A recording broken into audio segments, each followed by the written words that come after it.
propose de découvrir FreeSpire en français, donc une distribution Linux basée sur Ubuntu. L'image ISO fait 4,6 mots, ce qui est assez moyen pour une distribution Linux.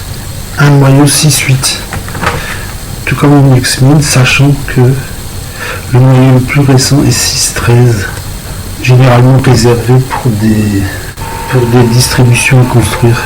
Voilà. Donc on procède immédiatement à l'installation.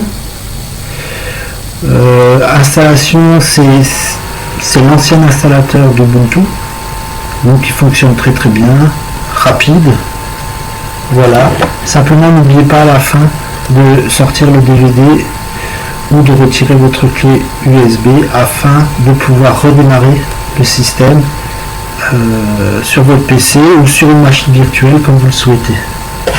Alors pour l'installation, il faut compter une bonne heure parce qu'en fait on a donc une mise à jour à faire immédiatement après qui est indispensable pour pouvoir dépacter l'ensemble des logiciels.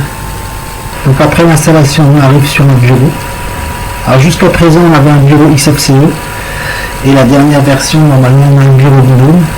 Ce ne sera pas le bureau d'Ubuntu exactement, mais on aura quelque chose qui va s'en rapprocher. Donc là j'essaie simplement de lancer la distribution. Donc voilà, une fois que j'ai redémarré, donc j'arrive sur une configuration GNOME, je rentre par mon mot de passe. Voilà, on arrive sur le bureau de FreeSpire. Donc comme vous voyez, on a un bureau GNOME et on a 4 bureaux différents. Moi j'ai l'impression que c'est en fait quelque chose. Donc on retrouve des icônes ici en bas. Donc si je clique sur le menu utilisateur ici, on a quelque chose qui ressemble finalement à Ubuntu Mate. Alors on va voir un petit peu tout ce qu'on a ici. Alors on va procéder méthodiquement. On va commencer par voir ce que contient donc ces distributions et voir aussi les paramètres s'il y a des choses à régler. Mais avant tout, je voudrais aller sur internet et vous montrer où on peut trouver en fait des informations sur FreeSpire. Et là je tape en fait FreeSpire documentation. Donc j'allume mon navigateur.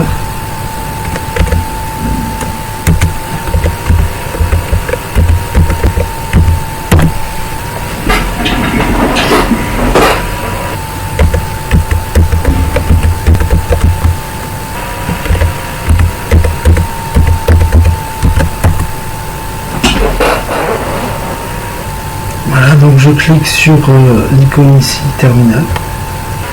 Donc voilà, je suis dans le terminal et j'ai qu'à coller en fait l'énoncé. Donc là je tape FreeSpire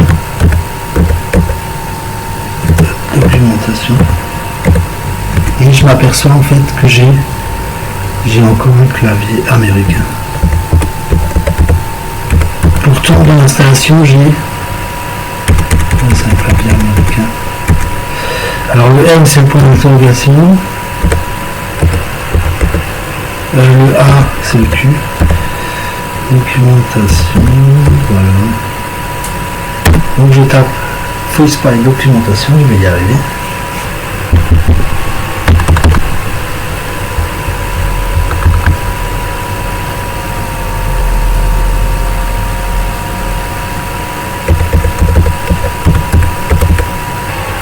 Et ici j'ai donc le site c'est nugget.org. Si je clique sur FreeSpire, voilà, alors là j'ai quelque chose, donc on me propose de copier. Donc j'ouvre mon terminal, je colle ça, je fais entrer. Alors on va faire ce qu'ils disent, sudo apt install .net.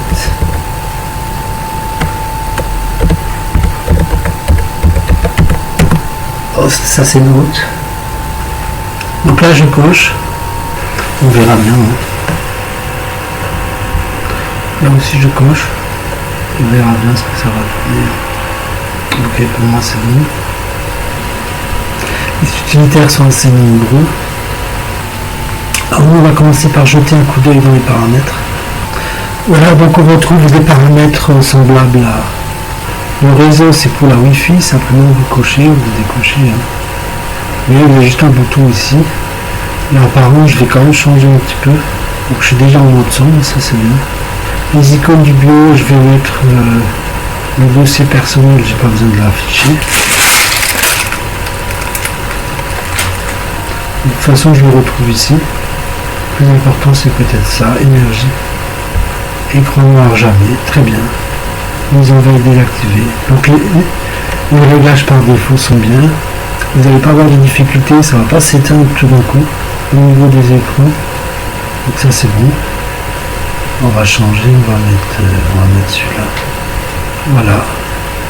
Alors pays et langues, ça m'intéresse parce que j'ai remarqué en fait, donc quand je suis allé sur internet, en fait tout n'est pas en français encore. Alors il ne faut pas s'inquiéter, souvent c'est normal que en fait tout est en français seulement. C'est toujours le petit détail. Tout ça, ça fonctionne très très bien. Ici, accessibilité. Peut-être grand texte. Ici, ça peut être sympa. Le reste, non. Le problème, c'est que si j'agrandis trop, notamment les icônes et les fenêtres, ici, en fait, je vais avoir du mal à éteindre. Je vais être chaque fois obligé de déplacer, en fait, les choses. Donc, c'est pas super intéressant. Application par défaut. Donc là, Firefox comme navigateur par défaut. Courriel, messagerie, Thunderbird, ça c'est ok. Musique, je vais plutôt vidéo, je vais plutôt prendre Box. Voilà, tout ça c'est très bien. Et ici on verra, pour l'instant je me contente de vidéos, mais je peux installer le SM Player ou le VLC.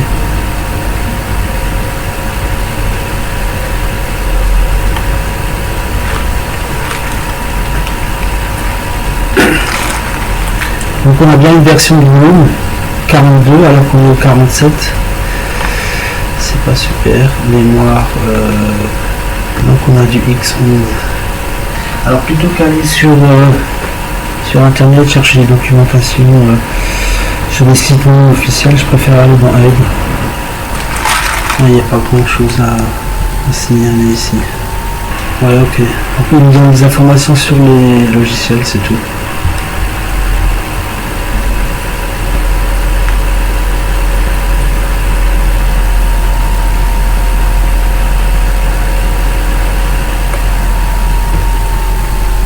Alors ça on est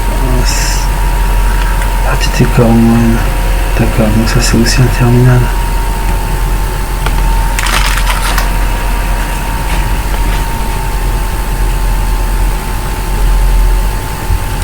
Alors au niveau des utilitaires, on a pas mal de choses. Donc Cheese c'est pour prendre facilement des photos avec la webcam et des vidéos. Enregistrer des sons, ouais, pour internet. Voilà, donc une distribution, j'ai envie de dire sans problème, simple et efficace. Le 4,6 Go, je pensais que c'était justifié par un bureau un petit peu plus lourd. Là c'est vraiment selon votre goût, quoi. Si ça vous plaît, vous prenez, sinon... Alors j'ai pas cliqué là, application. Voilà, cette vidéo est maintenant terminée, je vous remercie de votre attention.